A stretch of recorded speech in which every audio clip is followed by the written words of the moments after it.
Congressional hesitation, there's a euphemism for you, has prevented very much work on the president's proposed border wall, the one that he ran on.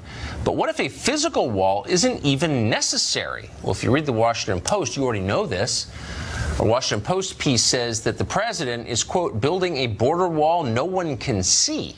He's doing this, they say, by cutting refugee numbers, speeding deportations, implementing virtual vetting, and simply enforcing immigration law as it exists instead of ignoring it.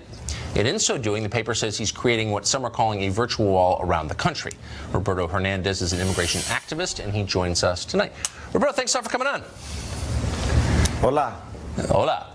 So I wanted to talk to you because you're kind of like my measure of where the left is on this. So here's what we know, at least according to the Washington Post, which I'll stipulate for the purpose of this conversation is a legitimate news organization. The president hasn't actually built the wall. All he's doing is enforcing laws that were on the books, passed with Democratic support years ago. Is that okay with you? Yeah, I think that we live in a country where there's laws. Right. Believe that the problem that we've had is that a lot of these, there's too many laws, and one of the things as the Latino communities, we've been saying we have to take all these different laws and create immigration reform, and every president and every Congress and every Senate in the last 20 years has failed to do that. Well, immigration reform is a meaningless phrase. It can mean whatever you want it to mean.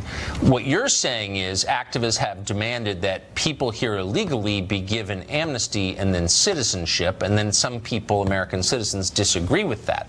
But you, just the headline here seems to me, that you think it's okay for the president to enforce existing immigration law, right?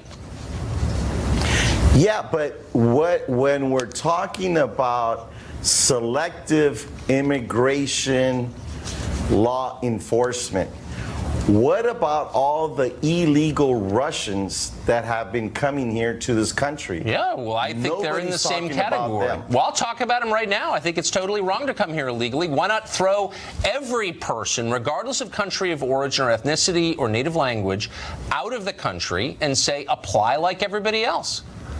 Why would you be against that?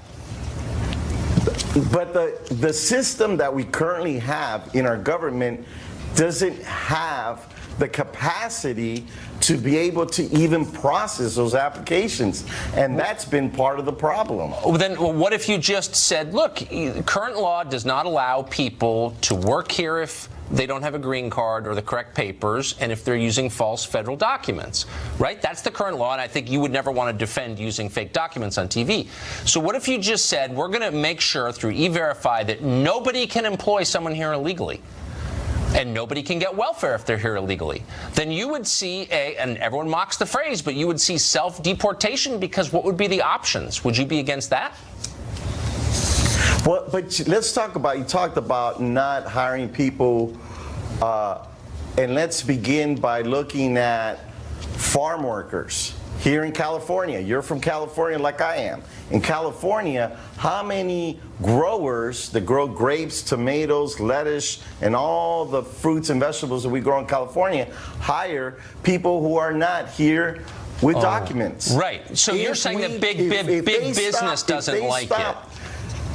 Yeah, of course. You know, it's interesting that now the growers are saying we need to have comprehensive reform, because if you had every farm worker in the state of California, right, making an American wage and treated like a human being, that would be a disaster for big business. Yes, it would. Let me ask you really quickly, when you were growing up, a young radical, a liberal, did you ever think you would find yourself in a position defending big business that wants to pay people less for working outside? Did you ever think, I'm going to grow up and become that guy, a shill for business?